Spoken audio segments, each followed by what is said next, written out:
How to make the e-signature in Canva step by step.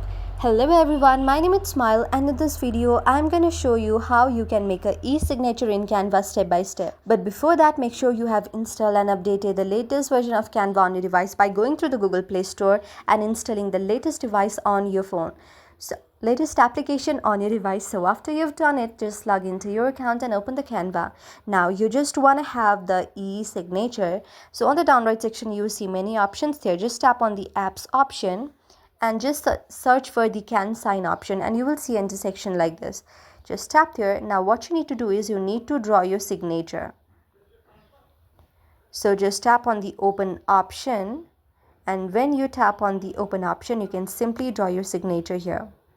So tap on the draw option, go on the can sign option again, and then here you go.